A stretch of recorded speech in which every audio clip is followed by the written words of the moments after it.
What has 50 years in the business taught you about life? That you can have great success, uh, you can have terrible failures, and both are really the same. You just got to keep forging ahead. You can never let the success make you think that you're better than anybody else or more successful than the next guy. And the same thing about your failures. You shouldn't think that your failures make you any less a person than the next person. You are who you are. You have to pursue your goals the way you have always pursued them, through success and failures.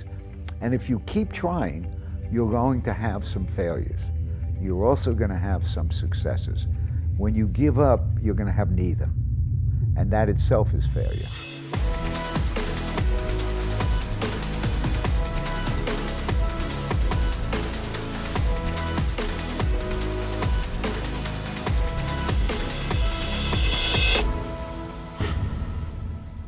This episode is brought to you by our friends at Audible. Enjoy. Hey everybody, welcome to Impact Theory. Our goal with this show and company is to introduce you to the people and ideas that will help you actually execute on your dreams. All right, today's guest is one of the most accomplished film producers in the history of cinema. Spanning one of the most fruitful and enduring careers of all time, he's made more than 60 films, starting with Elvis Presley's Double Trouble back in '67 and running all the way through one of this year's most anticipated films, The Irishman, starring Oscar winners Robert De Niro, Joe Pesci, and Al Pacino. Over his astonishing career, he's created some of the most studied and often imitated landmarks in world cinema, including Raging Bull, The Right Stuff, Goodfellas, and Wolf of Wall Street. He's the only filmmaker with 3 films in the American Film Institute's list of the 100 greatest films of all time, and his movies have been nominated for an unimaginable 51 Academy Awards and have taken home the honors an astonishing 12 times, including the highest honor of all, Best Picture, for the classic Rocky. His films are so good that retrospectives of his entire body of work have been done by the prestigious Museum of Modern Art in New York and the Los Angeles County Museum of Art. So please, help me in welcoming the author of A Life in Movies, Stories from 50 Years in Hollywood, the man with his own star on the Hollywood Walk of Fame, the legendary writer, producer, and director, Irwin Winkler. Welcome. Thank you, Tom. Thank you. Thank you for coming on the Nice show. introduction. Thank you. Man, whittling your accomplishments down to something that can be read in, a minute or so was next to impossible. Your career is really crazy. And when you look at people who've been in the business as long as you, usually it sort of stops after like 20, 25 years. Most people tap out. What's been the secret to your longevity? Well, I think basically I've always been curious, and I find that my curiosity has led me into different fields of creative endeavors. Of course, I went from being a producer to a writer to a director, so all those areas have always interested me. I hadn't the technical skills to be a cinematographer or a film editor, but within those areas, my curiosity kept pushing me on. I couldn't see retiring and reading the newspaper every morning without wanting to cut it out and say, oh, wait a minute, there's a movie here. Because almost everything I do or think about has been movies for the last 50 some odd years. Yeah, that actually really struck me. So when your producing partner, Bob Chartkoff, Yeah. When he decided he was going to go deep into philanthropy, and you decided that you wanted to keep making movies, it was a really interesting moment for me in reading your story, because what you do is so hard. And as I'm reading the book and hearing all the times where things would fall apart, 8 Ways to Sunday, and you'd have to like move your entire post-production facility to be near a production because they were fighting and literally locking themselves in trailers, which sounds like the stuff out of movies. I mean, it was crazy. What is it about movies that drives you so much that you have dealt with this unending parade of problems for decades? I just love making movies, and I think the problems come along with any creative endeavor. You've talked about impact, and I think the impact theory that your podcast is based on has a lot to do with that breaking through whatever existed that really surrounds you and prevents you from moving forward. So I never let any of those problems stop me. I found them all to be challenges that you have to meet and overcome, or else you don't accomplish anything. That's one of my favorite things about you, and certainly one of the greatest stories from the book. You talked about how you broke in, and what I found really interesting was you get sort of that big moment when everything looks like it's falling apart, and there's this whole conundrum going with two films are sort of causing a clash, and you had a pretty inventive solution to get somebody else basically to pay for something that would free up somebody. And the guy said, what I love about you is that you're solutions oriented, that you can think on your feet. Has that been something of approaching every problem as if it were solvable that's been a driving force for you? Well, I think some of it is taking advantage of the situation. What you're referring to was really thinking on my feet when I was 50 years younger. However, the rest of that story is where catching a moment and knowing how to respond to it is also vital in anybody's career. What happened was, specifically, I impressed the head of MGM in a negotiation back in 1966. And he said to me, you know, there's nobody in Hollywood that really thinks on their feet, and I need some young blood. So he said, if you can get a script, I'd make you a producer. Well, I didn't have any scripts, but I got a call a couple of days later from the head of his story department at MGM, and the gentleman, his name was, never forget his name, Russ Thatcher, and he called me, he said, you know, Mr. O'Brien, who was the head of MGM, wants to make you a producer, and we have a script here that we think would be great for the actress Julie Christie, who was an Academy Award winner for Darling, and she was the star of Dr. Zhivago. I was involved with handling her career. And he said, we think that Julie Christie would be great for this script, so would you call Mr. O'Brien and see if you can get him to read the script, because he has a big pile on his desk and he's not reading anything, and if you can get him to read this script, maybe he'll make you the producer. It was probably a wild chance, but why not, right?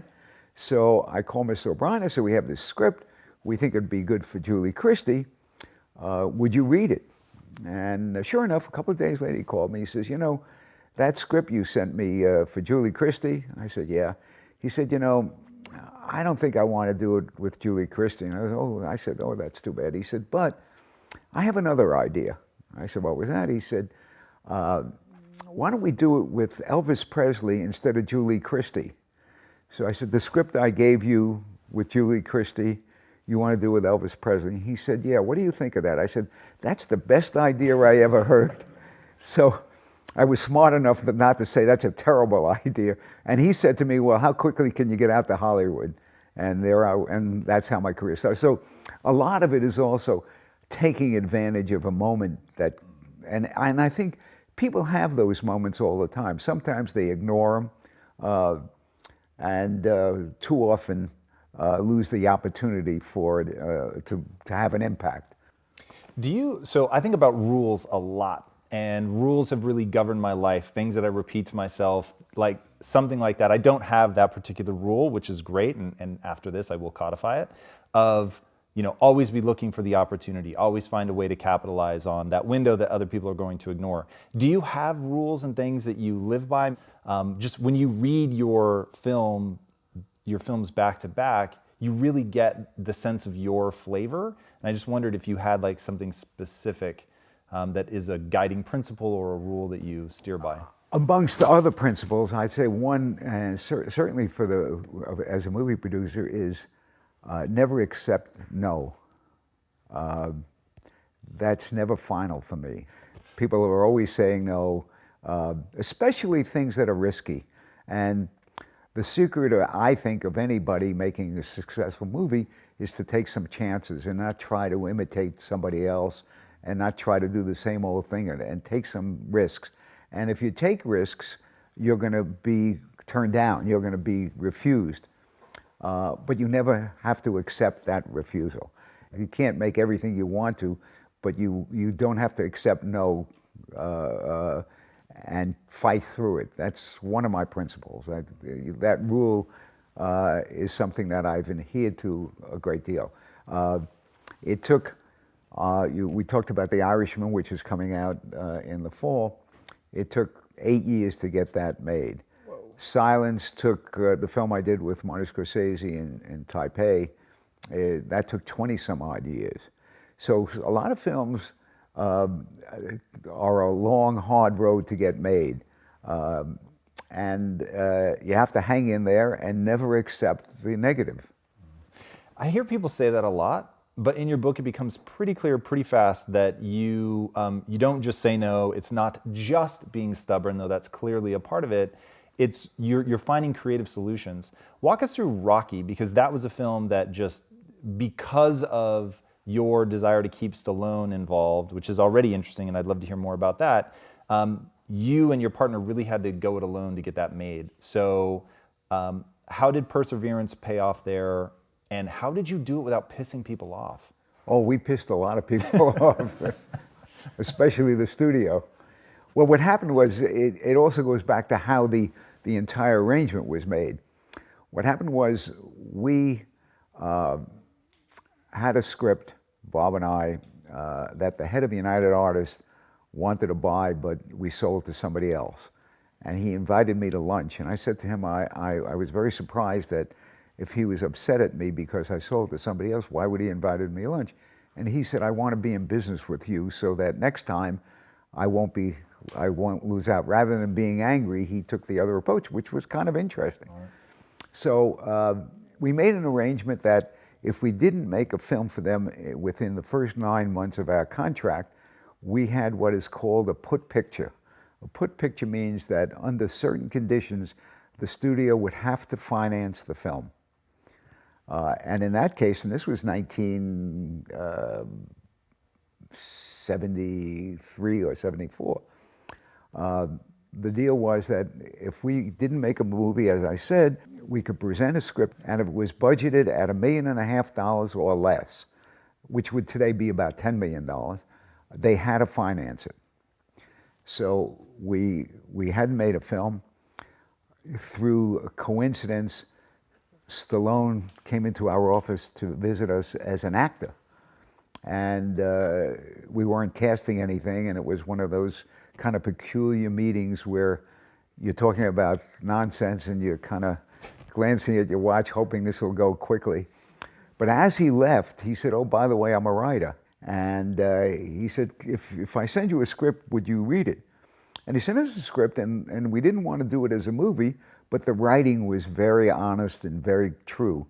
So we called him up and said, you know, we don't want to make that script you can't do, but we think you're really a good writer, and if you have anything else, we really would like to. He said, well, I have an idea. So he came into the office and he pitched the idea of Rocky to us. And we liked it. And he said, you know, however, he said, you know, I'm really an actor more so than a writer. So I'll write the script. You don't have to pay me any money. Right away, that sounded pretty interesting. And he said, and if you like it, I have to star in it. So I said, okay, we like the writing, we like the idea, why not? So he wrote about half the script, sent it to us, we gave him some comments. He finished it rather quickly, and we liked it. And of course, we gave it to United Artists, which was the company we had a contract with. And they said, why in the world would we want to finance a movie with two ugly ducklings? You're going to shoot it in Philadelphia? You want to star who? Sylvester Stallone? Who is he? And nobody wants to see fight films. So they said, we're not going to make it. So we said, well, okay, we have our contract with you. We budgeted the film. It's less than $1.5 million. You have to finance it. So they said, well, we've done a budget ourselves, And the budget we've done is $2 million. So it doesn't apply as a put picture. So we got very angry, Bob Chartoff and I, and we said, you know what? We'll make the picture for $1 million and we'll guarantee anything over that we'll pay for ourselves. And they said, well, how are you going to guarantee it? We said, well, we'll put up our houses. We'll mortgage our homes to do it. And so in that case, they said, okay, we can't. And that's how the movie got made, got financed. Right? I mean, that's a really incredible story. And I think as film fans, we all want to say thank you for doing that because it's such an extraordinary movie. I want to know more about this. When people are going this way, it's probably the right time to go that way. How do you have the confidence in yourself knowing that failure is so possible, that making a movie is hard no matter what, but when people that are, they have every incentive to pick winners are saying this is a loser, how do you have the confidence in yourself to go in that direction? Well, I learned very early on that most films, lose money. They ultimately may make money back, through subsidiary rights, through library sales over the long run. The fact that somebody says it's not good or it's not going to make money has never been a detriment as far as we're concerned. Well, you have a film background, so it's so hard to translate an idea to a script, from the script to an actual film, and then get it out to the audience for their response. So it's not easy. It's not easy, but there's also a really big difference. And in this interview, one thing I really want to try to get from you is, I know that there's going to be a temptation for you to be ultra humble and, I've had great fortune. I think there's a lot more systematic stuff at play, especially having read your book. And what I want to know is, there's a big difference between going, okay, most films lose money, everyone's saying this is going to flop, but I believe in it, there's something here. And there's such a something here that even though I know most films lose money, I'm going to mortgage my house to make sure that it gets made. And so the part of the code that I want to crack, and remember, this is entirely selfish for me. So we're launching a film studio. I have to understand this. I have to be able to look at a property, have Stallone come into my office and go from I'm bored, get out of here, to wait a second, there really is something about this kid. And what I want to know is, what are the key moments in your life that have really shaped who you are at like a deep fundamental level? Well, interesting enough, I was I graduated high school kind of early on. I kind of skipped a term, and I ended up going to NYU while most of the students, ex-soldiers from World War II. So I was a kind of a duck out of order. I was this kid. All the members of my class were much older, more mature. So I hated NYU. And I joined the Army during the Korean War. I enlisted in the Army during the Korean War. And when I got out, I went back to school, but I worked during the day and went to school 4 nights a week, 4 hours a night. And worked all day. And I had a great professor, and I fell in love with Fitzgerald, Steinbeck, Dos Passos, Faulkner, all the great American authors from that. And I learned how to read and understand writing. So that was one of the great changes and influences in my life. This one NYU professor by the name of Leahy who taught me how to read, basically. So that was another influence.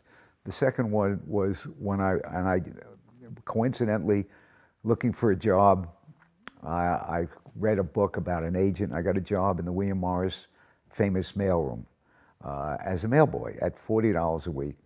And then I met my wife, who has been my greatest influence and my greatest critic and my greatest booster. And we're now married 60 years, by the way.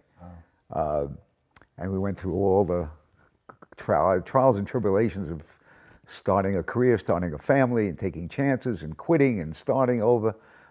So she was the most confidence-giving of all the people I've ever known.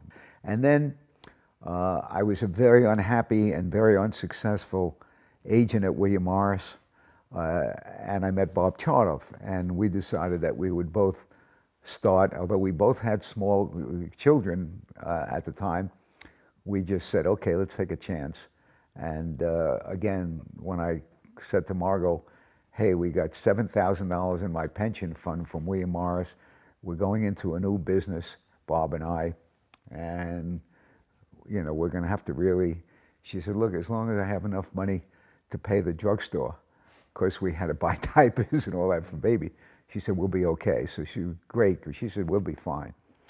So Bob was a big change. And then after that, it was just a lot of just hard work, and then creatively, I met two people who really changed my creative life after I had made movies for 7 or 8 years, and that was De Niro and Scorsese. Yeah, that's what you guys have done together is really amazing, and to try to tease apart your individual stories, I think would be pretty impossible.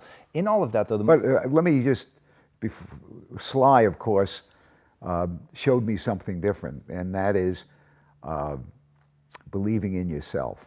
Of all the people that I've met, Stallone was a guy who didn't have a quarter to his name. He was broke, but always believed in his own opportunity and his own ability, and creatively people don't take him as seriously as they should. He is really, really a Renaissance man. Yeah, his career has been amazing. And in film school, I mean, he's like lore about believing in yourself, about leveraging something that you have to really launch your career. In fact, that's a fascinating question. So somebody that's seen the times change and all of that, and seen people have to break into an industry that is just ruthless in terms of being sort of a closed system, what pithy advice do you have for people to break into the industry? Well, that's a good question. I started in a mailroom. There's no job that's too low on the totem pole as far as starting in the film business or the television business. So if somebody says to you, it's film school or it's on the set, they're all good. Scorsese started in watching movies when he was 8 years old. That was his biggest influence, because he had asthma and couldn't play stickball in the streets of New York with the kids. So he went to an air-conditioned movie theater. That's how he started. Bob De Niro's father was an artist, a very, very fine painter. And Sly, in spite of the way he talked and acted, went to a fine school and had a great ability to write. Where it comes from, I don't know, but pursue it. That would be the basic process that all of us went through. I never thought I could read a book and understand it as well as I did once I had this one teacher at NYU. So it comes from many different places. A lot of it depends on the person. What has 50 years in the business taught you about life? That you can have great success, you can have terrible failures, and both are really the same. You just got to keep forging ahead. You can never let the success make you think that you're better than anybody else or more successful than the next guy. And the same thing about your failures. You shouldn't think that your failures make you any less a person than the next person. You are who you are. You have to pursue your goals the way you have always pursued them, through success and failures. And if you keep trying, you're going to have some failures. You're also going to have some successes. When you give up, you're going to have neither. And that itself is failure. What's the why that drives you? Like, what is the sort of end goal of all of this? Good question. I don't know. I don't really know how. I think I in one of my diary notes in the book, I think I said that I sometimes wonder why I have to wake up every morning and defeat the world. I think words to that effect I have in one of my diary notes, which I might not have written about narratively, but I did it in my notes. It's interesting. Why do I have to wake up today and defeat the world? I like that a lot, and it really does sometimes feel that way. Certainly, as an entrepreneur, there's the thing that always plays in my head is there's always going to be a problem. Like there are so few moments where everything just seems calm and placid. Like it's always you solve this problem, and just when you're feeling great about that, boom, you get hit with another problem. How do you manage stress, anxiety? Like how do you just keep coming back year after year? And you're so vital. It's pretty crazy for the length of career you have, how long you've been just up and at this, and how vital you still are. How do you manage all that? Like, given what I presume your stress levels to be, you should have had a heart attack like in your 60s. Like, it's crazy. Well, interesting enough, and it's going to sound kind of obvious in a way, but in spite of all this, we have incredible family ties. As I said, I've been married 6 years. My 3 sons luckily live all in Los Angeles. So we're very, very, very strong family and friendships. Most of the friendships are within the business in making movies. On Friday, I had lunch with Bob De Niro. We talked about his marriage, his divorce, my marriage, no divorce for me. We talked about the old days, and there was a bond of friendship that makes all those bad moments less important in your life, certainly less important than the good moments. But as you said, there'll be terrible disappointments, there'll be terrible bad moments, but there are an awful lot of good ones. And I don't think it serves anybody to really dwell on the bad moments. You got to move them on. Yeah, you're going to be hurt, you're going to be upset. I sat in the audience where Raging Bull didn't win an Academy Award where I thought it should have. I sat in the audience where The Right Stuff was nominated and should have gotten an Academy Award and didn't. I sat in the audience where Goodfellas should have gotten an Academy Award and didn't. And then I said to myself, you know, when we won an Academy Award for Rocky, we beat out All the President's Men, Network, Taxi Driver. I wonder how those producers felt about me. So it all evens out in a way. Let's talk about your marriage. I heard an amazing quote one time that has certainly been true in my life, and that is the people with the strongest home lives take the biggest risks.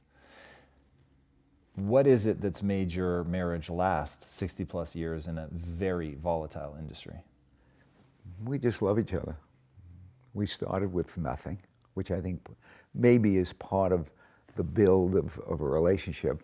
And we just love each other. I mean, it's as simple as that. And do you guys have any techniques for keeping the love alive? Is there any sort of, like, if you were going to pass on to your kids as to how to have a winning relationship? Yeah. Number one, you don't always have to be right. And we literally never go to bed angry. We can have disagreements, and nobody doesn't have a disagreement. But at the end of the day, you shouldn't walk around angry and say, and go to bed without finding a way to make up. Even if you have to admit you're wrong and you know in your heart you're right, it doesn't pay. The relationship is more important than being right or wrong. Those are the kind of general things. But basically, you really have to care about the person next to you and think, if you're married or in a relationship for a long period of time, that person is sharing everything with you, everything in your life with you. And it's as important as your life yourself. There's no separation between the two. Yeah, it's interesting. You've had a lot of long-term relationships. What would you say is, so from De Niro, Scorsese, even Stallone, what would they say is the reason they keep coming back to work with you specifically? You'd have to ask them. I really, I don't know. Well, then let me ask You're making me blush, so. Well, I wish I could ask them, and certainly would, and I certainly have my hypothesis looking at your career, but what is it that's allowed you to get so many films across the finish line? And you go into great detail about this in the book. It's one of the things that I find most interesting. For people that are willing to read the book with an eye towards that, it's a masterclass in how to overcome obstacles and get things across the finish line. You touch on several times about how you pulled two disparate pieces together, got one person to let go of something else. I mean, it's just really, really extraordinary. But if you had to like button that up for us, in terms of how you've just been able to get films done. I mean, it's that would be super. Well, each one is kind of different. I talk about in the book how Raging Bull got made. One of the great films of the last 50 years is arguably Raging Bull. It's Martin Scorsese's masterpiece. It's really, really great. The studio had absolutely no intention of doing it, and they told us so. But I realized at the time, and Bob Charnoff realized at the time, that they were desperate after the success of Rocky, and they were very vulnerable, that they wanted to make another Rocky. And we had the right to say no. So we said, you know what? If you don't make Raging Bull, we're not going to make another Rocky. And they reluctantly agreed to make Raging Bull. And we made Rocky 2.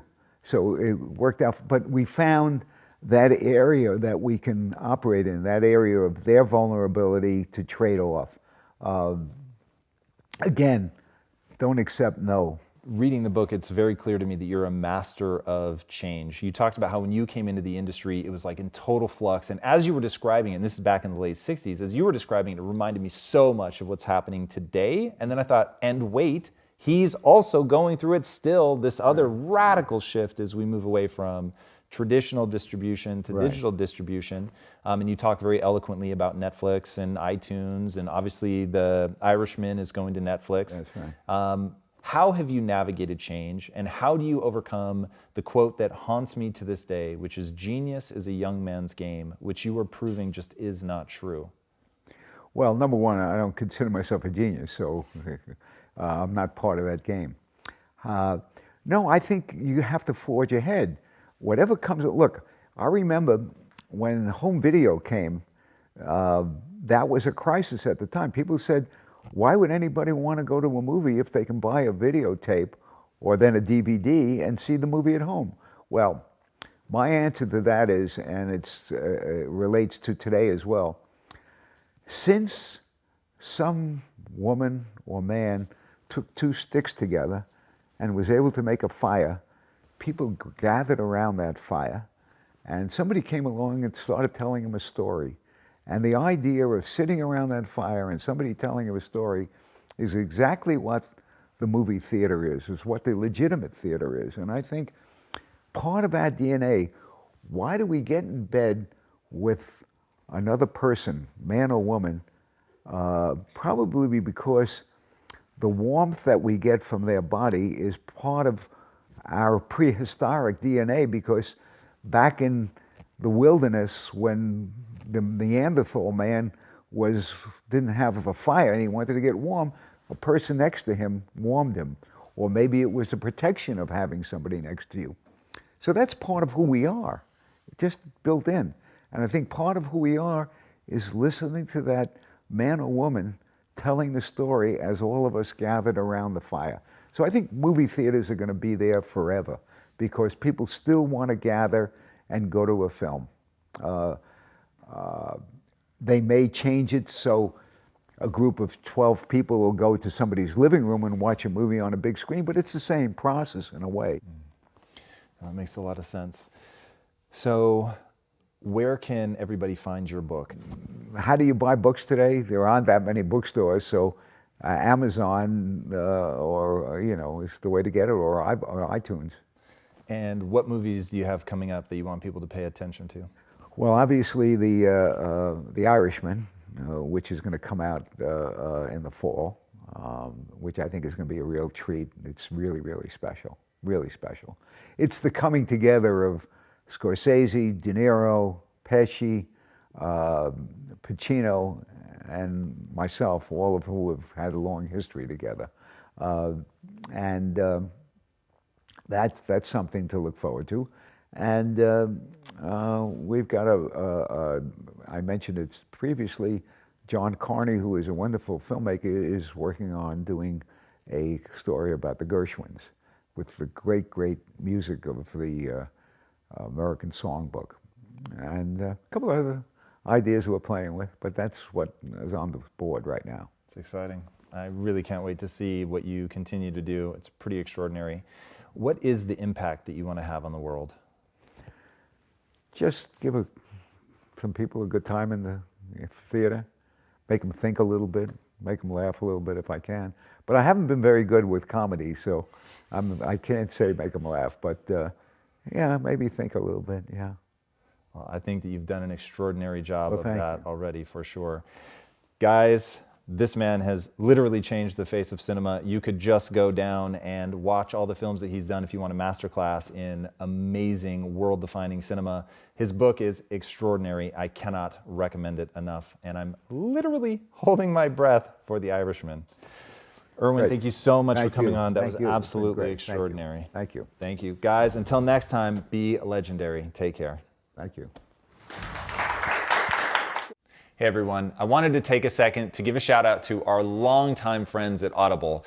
I know you've heard me talk about them 1,000 times before, but that's because I literally live in Audible. It is how I do virtually all of my listening, and that's because with Audible, you can get pretty much any audiobook in any genre and listen to it anywhere you are. So whether you're at home, at the gym, on your commute, whatever, Audible is hands down the most convenient way for me to learn, and I think that is true for a lot of people. So start listening with an Audible membership today, and to get started, you're gonna get a 30-day free trial. You'll receive your first audiobook for free and 2 free Audible originals. Just go to audible.com/Impact Theory or text Impact Theory to 500-500. When you start, I recommend checking out David Goggins' book, Can't Hurt Me. It is one of my recent favorites. In fact, it's one of my all-time favorites. I absolutely love that audiobook, and what he did as a part of the read of that is really extraordinary. It's very different. I highly encourage you to check it out. So if you want to get more reading done this year, I urge you guys to do it with Audible. It's just a phenomenal way to do the reps, get amazing information. So go to audible.com/Impact Theory today and start your free trial right now. That's audible.com/IMPACTTHEORY. Or you can text Impact Theory to 500-500. Give it a try. All right, guys, enjoy and be legendary. Michael Crichton, the great author, used to always say to me, there's always another racetrack. There's always another game. So take your game and ratchet it down just a drop, and you're going to have another game. And he was right. I didn't listen to that. To me, winning was everything.